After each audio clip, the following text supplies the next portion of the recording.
ഞാൻ doctor Neethu Thampi, consultant pulmonologist and allergy specialist. ഇന്ന് നമുക്ക് ആസ്മ എന്ന് പറഞ്ഞിട്ടുള്ള രോഗത്തിനെ പറ്റിയിട്ട് പറയാം. ആസ്മ ഒരു ജനറ്റിക് ടെൻഡൻസി ഉള്ള, അതായത് പാരമ്പര്യമായിട്ട് വരാൻ സാധ്യതയുള്ള ഒരു അസുഖമാണ്. അപ്പോൾ അച്ഛനമ്മമാർക്കോ അല്ലെങ്കിൽ അപ്പൂപ്പന്മാർക്കോ അങ്ങനെയൊക്കെ ആൾക്കാർക്ക് ഉണ്ടായിട്ടുള്ളൊരു, ചിലപ്പോൾ നമ്മളുടെ കുട്ടികളിലായിരിക്കും അലർജി ആസ്മയുടെയും ലക്ഷണങ്ങളൊക്കെ കണ്ടുവരുന്നത്. ഇത് ജനറ്റിക് ആയിട്ടുള്ളൊരു ഡിസീസ് ആയതുകൊണ്ട് തന്നെ നമ്മളിത് കംപ്ലീറ്റ്ലി ബോഡിയിൽ നിന്ന് എടുത്ത് കളയുകയല്ല ചെയ്യണേ. ഇതിനെ ട്രീറ്റ്മെൻറ്റൊക്കെ കൊടുത്ത് സപ്രസ് ചെയ്ത് വെക്കുകയാണ് ചെയ്യുന്നത്. ആസ്മയുടെ ലക്ഷണങ്ങൾ നേരത്തെ പറഞ്ഞ പോലെ ഭയങ്കര ഭീകരമായ വലിവും ശ്വാസം മുട്ടലും ഒന്നും എല്ലാവർക്കും ഉണ്ടാവണമെന്നില്ല. ചെറുതായിട്ടുള്ള മുട്ടിയുള്ളൊരു ചുമ, അല്ലെങ്കിൽ നിർത്താണ്ട് എല്ലാ മാസവും ഇങ്ങനെ ഇടയ്ക്കിടയ്ക്ക് ചുമ വന്നുകൊണ്ടിരിക്കുക, ഇടയ്ക്കിടയ്ക്ക് ശ്വാസം മുട്ട് വന്നുകൊണ്ടിരിക്കുക, അല്ലെങ്കിൽ ഇടയ്ക്കിടയ്ക്ക് ഇൻഫെക്ഷൻസൊക്കെ ഇങ്ങനെ റിപ്പീറ്റഡ് ആയിട്ട് വന്നുകൊണ്ടിരിക്കുക. വന്നു കഴിഞ്ഞാൽ ചുമ മാറാനായിട്ട് കുറേ സമയം എടുക്കുക. പിന്നെ ചിലർക്ക് കുറച്ച് അലർജിയുടെ ഒരു ബാക്ക്ഗ്രൗണ്ടൊക്കെ കാണാൻ പറ്റും. ഈ ഇടയ്ക്കിടയ്ക്ക് തുമ്മലൊക്കെ വരുന്ന ആൾക്കാരായിരിക്കും. ഈയിടെയായിട്ട് തുമ്മൽ വന്നു കഴിഞ്ഞാൽ പിന്നെ അത് ചുമയായി മാറുകയും ശ്വാസം മുട്ടായിട്ടൊക്കെ മാറുകയൊക്കെ ചെയ്യുന്നതും ചിലപ്പോൾ ലക്ഷണമായിട്ട് വരാം. മറ്റുള്ള ചിലർക്ക് പ്രോപ്പർ ശ്വാസമുട്ടായിട്ട് തന്നെ വരാം.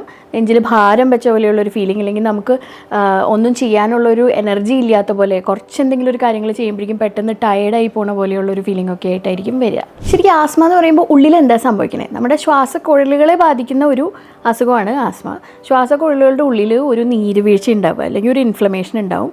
അതിൻ്റെ ഭാഗമായിട്ട് ശ്വാസക്കുഴലുകളുടെ വ്യാപ്തി കുറയും. അപ്പോൾ സാധാരണ മനുഷ്യർക്ക് ഇത്രയും ശ്വാസം പോകാനായിട്ടുള്ള സ്ഥലത്ത് ആസ്മയുള്ളവർക്ക് ഇത്രയും ഉണ്ടാവുള്ളൂ. ഭയങ്കര ടൈറ്റായിട്ടായിരിക്കും അവരുടെ ശ്വാസക്കുഴലുകൾ ഇരിക്കേണ്ടത്. അതിൻ്റെ ഉള്ളിൽ കഫം ഉണ്ടാവും. അപ്പോൾ ഇതിൽ കൂടിയിട്ട് ശ്വാസം ഉള്ളിലോട്ട് എടുക്കാനും പുറത്തേക്ക് വിടാനും രണ്ടിലും ബുദ്ധിമുട്ടുണ്ടാവും. ഇനി ആസ്മ എങ്ങനെയാണ് നമ്മൾ കണ്ടുപിടിക്കുന്നത്? ആസ്മ കണ്ടുപിടിക്കാനായിട്ട് നിങ്ങളുടെ ലക്ഷണങ്ങളിൽ നിന്ന് തന്നെ നമുക്ക് മനസ്സിലാക്കാനായിട്ട് സാധിക്കും ഇത് ആസ്മയോ അല്ലെങ്കിൽ ആസ്മ പോലെയുള്ള ഒരു അസുഖമാണ് ഉള്ളത് എന്നുള്ളത്.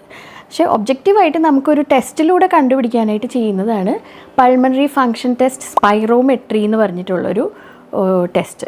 അതിലെന്താ ചെയ്യുകയെന്ന് വെച്ചാൽ കമ്പ്യൂട്ടറിലേക്ക് ഘടിപ്പിച്ചിട്ടുള്ള ഒരു ഹാൻഡ് ഹെൽഡ് ഡിവൈസിലേക്ക് നമ്മൾ ആഞ്ഞ് ഊതും.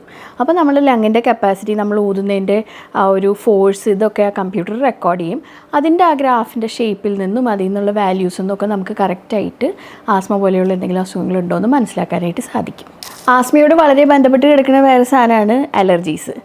അലർജി ഉള്ളവർക്കാണ് മിക്കവാറും ആസ്മ കണ്ടു തുടങ്ങാറ്. അപ്പോൾ ഇതിൻ്റെ ബേസിസ്, ഇതിൻ്റെ ഒരു കാരണം അലർജി ആയിരിക്കും ചിലപ്പോൾ. അപ്പോൾ അലർജി എന്ത് വസ്തുവിനോടാണുള്ളത്, ഇത് എന്താണ് നിങ്ങളുടെ എൻവയൺമെൻറ്റിലിരുന്ന് നിങ്ങൾക്ക് ഈ അസുഖം ട്രിഗർ ചെയ്തുകൊണ്ടിരിക്കണേന്ന് അറിയാൻ വേണ്ടിയിട്ട് നമ്മളൊരു അലർജി ടെസ്റ്റും കൂടിയിട്ട് ചെയ്ത് നോക്കുന്നത് നല്ലതാണ്. അലർജി ടെസ്റ്റുകൾ പലതരത്തിലുള്ളതുണ്ട്. സ്കിന്നിൻ്റെ പുറത്ത് തന്നെ പ്രിക്ക് ചെയ്തിട്ട് ചെയ്യണ ഇമ്മീഡിയറ്റ് ആയിട്ട് റിസൾട്ട് അറിയാൻ പറ്റുന്ന സ്കിൻ പ്രിക്ക് ടെസ്റ്റുകളുണ്ട്.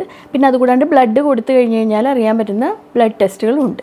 ഇതിൽ നമ്മൾ കൂടുതൽ പ്രിഫർ ചെയ്യുന്നത് സ്കിൻ പ്രിക്ക് അലർജി ടെസ്റ്റുകളാണ്. ഉടനെ തന്നെ അതിൻ്റെ റിപ്പോർട്ട് അറിയാൻ സാധിക്കും. പിന്നെ അത് മാത്രമല്ല കുറച്ചുകൂടി ആക്യുറേറ്റ് ആണ്. നമ്മുടെ ബോഡിയിൽ തന്നെ ചെയ്യുന്ന സാധനം ആയതുകൊണ്ട് നമുക്കത് കുറച്ചുകൂടിയിട്ട് ഒരു ആക്യുറേറ്റ് ആയിട്ടുള്ള റിപ്പോർട്ട് കിട്ടുകയും ചെയ്യും. പിന്നെ അനാവശ്യമായിട്ടുള്ള ഫാൾസ് പോസിറ്റീവ്സ് ഒന്നും സ്കിൻ പ്രിക്ക് ടെസ്റ്റിൽ സാധാരണയായിട്ട് ഉണ്ടാവില്ല.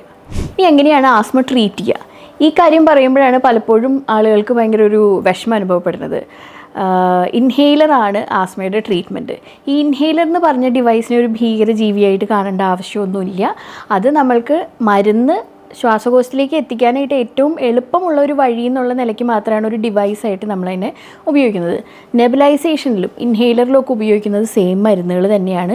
ഈ മരുന്നുകൾ ശരിക്കും പറഞ്ഞാൽ നേരിട്ട് ശ്വാസകോശത്തിലോട്ട് ചെല്ലുന്നത് കാരണം ഇതിനങ്ങനെ പറയത്തക്ക വിധത്തിലുള്ള മറ്റുള്ള സിസ്റ്റമിക് സൈഡ് എഫക്ട്സ് ഒന്നുമില്ല. ഗുളിക കഴിക്കുമ്പോൾ ഒരു ബ്ലഡ് വഴി എല്ലാ സിസ്റ്റത്തിലും എത്തിയിട്ടാണല്ലോ അതിൻ്റെ കൂട്ടത്തിൽ ശ്വാസകോശത്തിൽ എത്തുന്നത്. അതുപോലെ ബാക്കിയുള്ള സ്ഥലങ്ങളിലൊക്കെ വെറുതെ പോയി ഇത് പ്രോബ്ലംസ് ഒന്നും പ്രൊഡ്യൂസ് ചെയ്യുന്നില്ല. ഇതിനങ്ങനെ വേറെ സൈഡ് എഫക്ട്സ് ഒന്നുമില്ല. പണ്ട് ഈ ആസ്മ ഭയങ്കര ഭീകരമായിട്ടുള്ള സമയത്ത് മാത്രം ഇൻഹെയിലർ ഉപയോഗിക്കുന്ന ഒരു അവസ്ഥ ഉണ്ടായിരുന്നതുകൊണ്ടായിരിക്കും ഒരു പക്ഷേ ആ ഒരു ഭീകരതയായിട്ട് ഈ ഇൻഹെയിലറിന് ഒരു അസോസിയേഷൻ വന്നിട്ടുള്ളത്. ഇതിനങ്ങനെ ഒരു അഡിക്ഷൻ പൊട്ടൻഷ്യൽ എന്ന് പറഞ്ഞ സംഗതിയേ ഇല്ല. പിന്നെ ഈ ഇൻഹെയിലർ ഡിവൈസിൽ തന്നെ വളരെ മൈൽഡായിട്ടുള്ള മരുന്നുകളുണ്ട്, സ്ട്രോങ് ആയിട്ടുള്ള മരുന്നുകളുണ്ട്. അതിൽ തന്നെ പല ഡോസിലുള്ള മരുന്നുകളുണ്ട്, പല കോമ്പിനേഷനിലുള്ള മരുന്നുകളുണ്ട്.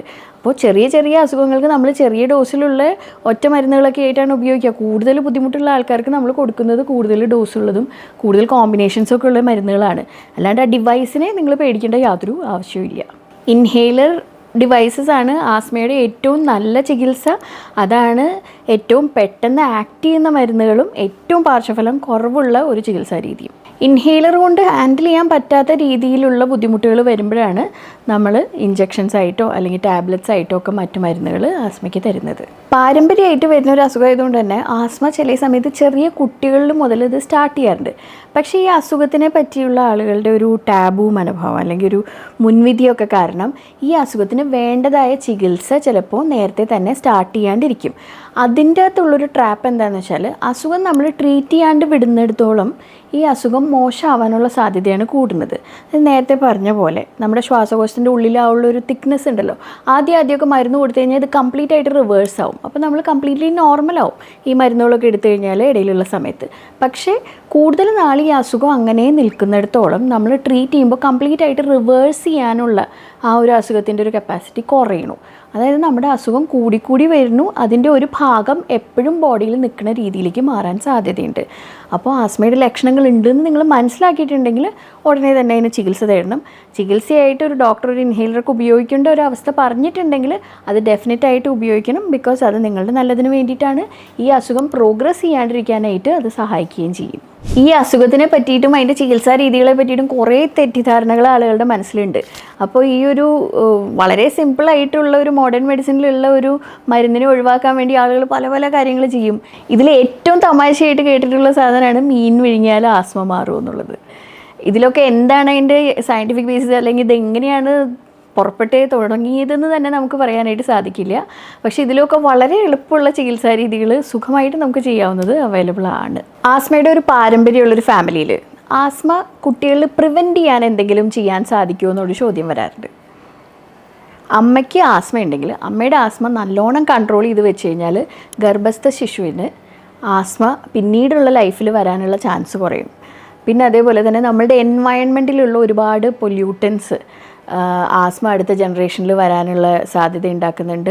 സിഗരറ്റ് സ്മോക്കിംഗ് ഉള്ള വീടുകളിൽ, റോഡിൻ്റെ തൊട്ടടുത്ത് താമസിക്കുന്ന ആളുകളിൽ, അതേപോലെ ചന്ദനത്തിരിയുടെ ഉപയോഗം, ചന്ദനത്തിരി നമ്മുടെ ഇൻസെൻസ്, സ്മോക്ക് അങ്ങനത്തെ സാധനങ്ങളൊക്കെ കണ്ടമാനം ഉപയോഗിക്കുന്ന ഫാമിലീസിലൊക്കെ പ്രഗ്നൻ്റ് ആയിരിക്കുന്ന ആളുകളിൽ ഉണ്ടാകുന്ന കുട്ടികളിൽ ഈ അസുഖം വരാനുള്ള സാധ്യത കൂടുതലാണ്. ഇങ്ങനെയുള്ള അവസ്ഥകളൊക്കെ ഒഴിവാക്കി കഴിഞ്ഞാൽ അടുത്ത ജനറേഷന് നമ്മളിത് പകർന്നു കൊടുക്കാതിരിക്കാനായിട്ട് സഹായിക്കാം.